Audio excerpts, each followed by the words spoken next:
Hi, my name is Reverend Karo Kiama, and these are Thoughts of a Shaken Pastor Season 4. In the last season, we were talking about deconstruction and hard stuff that people go through that make them out of faith. In this season, we're looking at successful people who have chosen to stay within the faith. It gives me extreme pleasure to introduce to you Akinyi.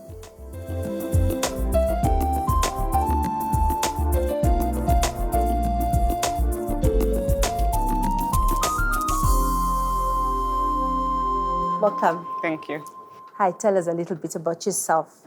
So my name is Akinyi, Orwa. I am a drummer and I am born again. Where do you go to church? I fellowship at the Papa Center Church, Westlands. Okay. Yeah. Let me just say this. Looking at you, I can't believe you're Akinyi. So tell me a little bit about your parents. Okay, my dad is Luo. Yes. And my mom is Japanese. Wow. Yeah. So tell me a little bit about your faith. How did you become a Christian? So I was brought up in a Christian home. My dad brought us up with the Christian values. Mm-hmm. But you know, people say people become Christians because of their parents' faith. Yeah. So I think that was me for a good part of my life until when I decided to get saved, like properly. And that was, I think, in around 2013 when I decided to be intentional about knowing who God is in my life. And it has been a good journey since. You were in high school? Yes, I just finished high school. When you gave your life to Christ? Yes. Okay, that's interesting because most people get saved when they're in high school. Which school were you in? I went to Akinyi. Okay. Yes. All right. You have brothers, you have sisters? Yes, I do have brothers and sisters. All right, then tell me a little bit about just the whole journey. Where do you go to church? Are you involved in church? I go to church at the Papa Center, Westlands. Now it's called Ruach, the Ruach Assemblies. Ruach? Yes, Ruach, Breath of God. Yeah. Okay. And what do you do there? I serve as a drummer. You've always been into drums? Yes. Actually, that's what you're known for, isn't it? Yes. Being a drummer. Yes. Is it a drummer or a drummist? Drummer. A drummer, okay. So when did you start playing? I was exposed to music. I wasn't always playing, but I was exposed. My siblings would play. So I started exploring. Well, in high school, I started with piano. Then I left that, and then I started playing around with the drums. I tried guitar a bit. I left it. And then when I started playing drums when I was in campus, is when I decided, let me pursue this and let me build and improve on my skill. Okay, so did you study music in campus? No, I did not. What did you study? I did petroleum engineering. Allah? Then what made you decide that this is what you want to pursue? Well, where I used to go to church, I was in the worship team. So that's when I started, trying to play all the other instruments. And then as I was exploring, I landed on the drums, and then I felt that this is something I can actually learn and grow. And that's what you loved to do? Yes. My second born loved drums when he was a child. I remember when he was really little, we had this guy in our youth group called Eric. Eric, if you're watching. And my son would just stay transfixed like this. The whole service. It's like this obsession almost. Well, unfortunately, he's not pursuing. But was that kind of like what it was like for you? Like you found this thing that you felt you could do for the rest of your life? Yeah, I was that annoying child who would go behind after the service is done. I would just sit on the drums and, make noise until it's time to go. Yes, I was that kind of child, but I really didn't think about it as something I can do, because back then there were not many female instrumentalists. Actually, I'd never seen any female drummer. So I was like, I don't think this is something I can do, but I was just interested. And then later on in life, I think I saw one or two female drummers. Like, I think this is something I can do. And then my brother encouraged me. It's like, if you want to do it, just do it. Yeah. So did you ever get any kind of formal training? No. So you'd play by ear. Yes. You play by ear. By ear, yeah. Oh, that's a real gift. And how did you grow? How did you eventually join the worship team, or is this what you Yeah. do full time? No. Okay. It's not what I do full time. But how I started playing one or two songs in the service. I would be called, you can play this one song. And then after that, I noticed that I was struggling because I wasn't really practicing. So I sat down and decided to be intentional about learning what even the parts of the drums are called, the basic drum theory. So I went into YouTube, talked to a few drummers here and there who gave me guidance. I have a brother who's a drummer. So he gave me some links on YouTube that I can use to start building my vocabulary. And so from then I have been learning. It's been a learning journey. Even now, I'm still building my skill. Okay. Yeah. But you have won some awards, right? Recently, yes. There's a competition called Hit Like a Girl. It's an international female drummers competition. I attempted 2019, I think 2021, and then this year, by God's grace, I won two awards in that. Oh, wow. Yeah. What in and the what? competition. There was weekly winners. They would pick winners every week, so I was picked as a winner in one of the weeks, and then there was a mini contest by a company called LP Percussion. So they picked me because I used some equipment, I don't know, percussion stuff, yeah. So they picked me as a winner in one of those categories. Oh, wow. Hit like a girl. And you can really hit. So tell me, you said this is not what you do full time? So it's not like what you depend on for a living? What do you do?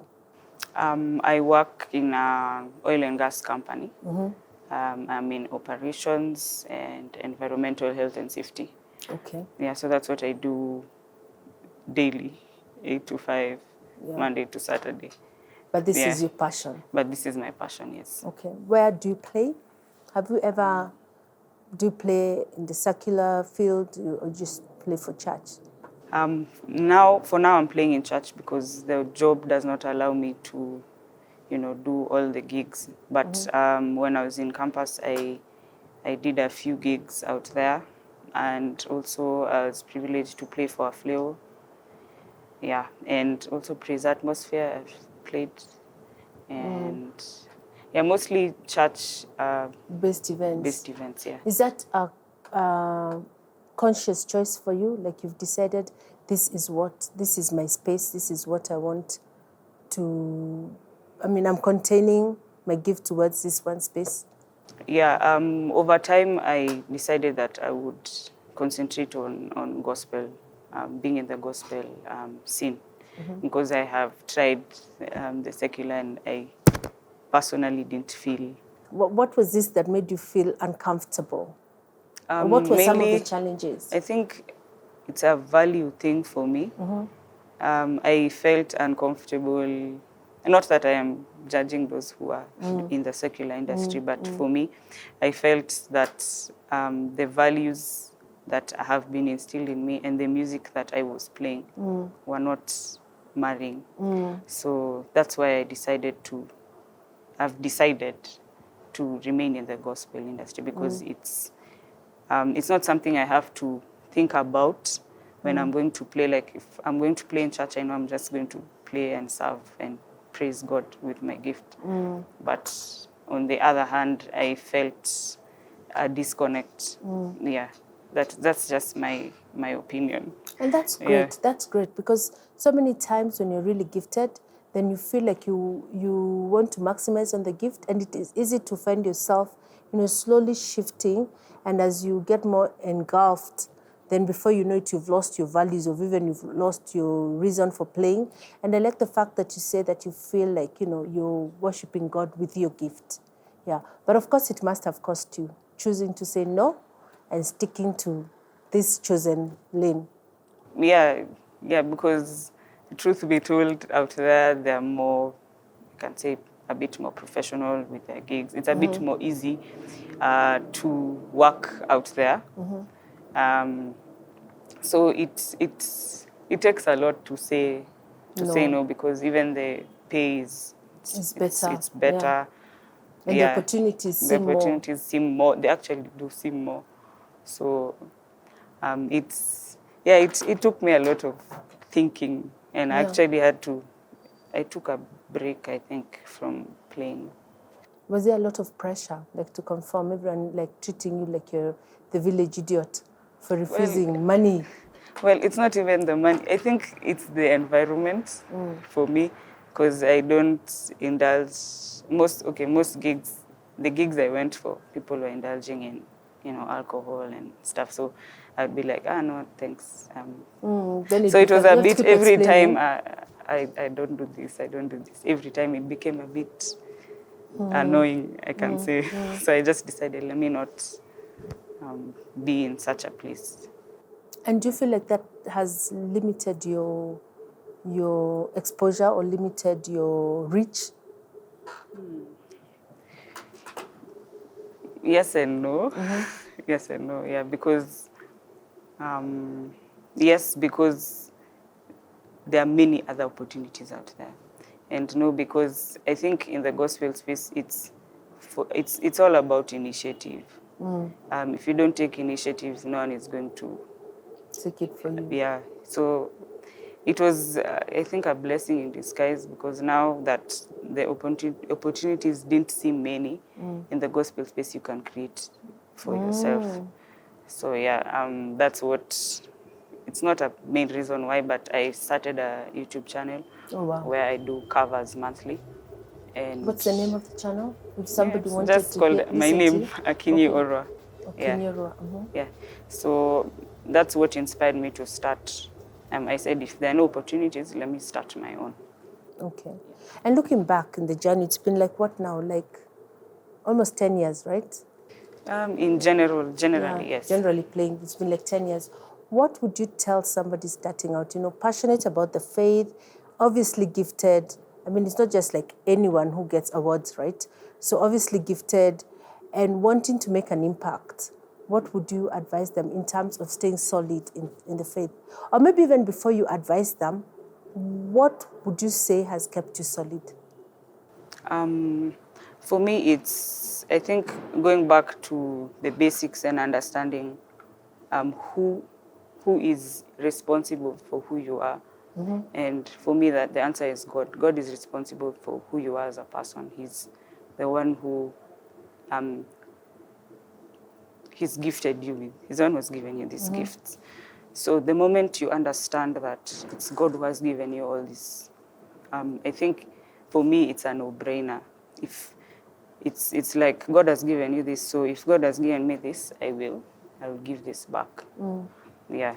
So for me that is what keeps me going. It's God who has given me the gift, so I feel like it is my responsibility to give back. Yeah. Wow, okay. So what would you tell somebody listening to you who's gifted and wants to make it, and maybe even wants to make it a career? What are some of the tips that you give them to help them maintain their faith in this creative space? Because the truth is, we hear about all these gifted people who start off in the church and they have all these noble ideas, and then along the way, 10, 15, 20 years, they're another sad, washed out story. Yeah. I'll just repeat what I said. You know who has made you who you are. Once you know who has made you who you are, it will become easier to give back and serve in church. And then once you've pointed out the area of your gifting, let's say it's drums or any other instrument, it's also important to work on it. You can't just depend on the two, like let's say for drums, the two grooves, that's all you're playing for the rest of your life. You have to be intentional and learn, talk to people, accept opportunities to play in other churches as well. That's when you'll be able to expand and grow as a creative or a musician. Okay. Yeah. And what, do you have like a favorite verse or something that speaks to you, like when you're going through your downtime? A favorite verse? Okay, yes, Psalms 23. The entire chapter, because it reminds us of, God is our shepherd. He says, we shall not want. And then we go down to, I think, verse 4. And it says, though you walk to the valley of the shadow of death, I shall fear no evil, because I know you are with me. Your rod and your staff comforts me. So, life is full of ups and downs. Whenever you're going through whatever you're going through, that verse keeps me going, because it reminds me that God is always, always with me. Yeah. And do you have, I know you're in the music scene, is there like a specific person that you look up to in terms of the ultimate drama? If I was like this girl, or if I was like this guy, this is the person I'd want to, this is my standard. Well, I wouldn't say I have one person. There are many people I look up to, or in terms of their playing. Yeah, maybe I can mention a few. Yeah. Well, they're not gospel dramas. It's okay. But there's a lady called Anika Niles. She's a German drama. And there's also a man called Lionel Lewis. I enjoy listening to those two dramas and others. But for now, I'll just mention those two. That you really like. And so, in conclusion, what is it that you'd want to be known for? If you're now me sitting here looking at your younger self, what is it that you want to be remembered for? Or what impact do you want to have left behind? I just hope that as I play in church, because it's a sacrifice, I hope that other young musicians coming up will have someone to, be inspired by. Like, you don't have to compromise to be successful. Yes, so I'm hoping that would be me. That would be you. Yeah. And it will be you. He who called you is faithful to keep you. And we'll keep praying for you that as you go and as you shine on, and as God continues to open a bigger space for you, that you will keep the light burning. Yeah, and that many, many upcoming young girls will be like, I want to be like Akinyi. Yeah. Let's be to you. God bless you.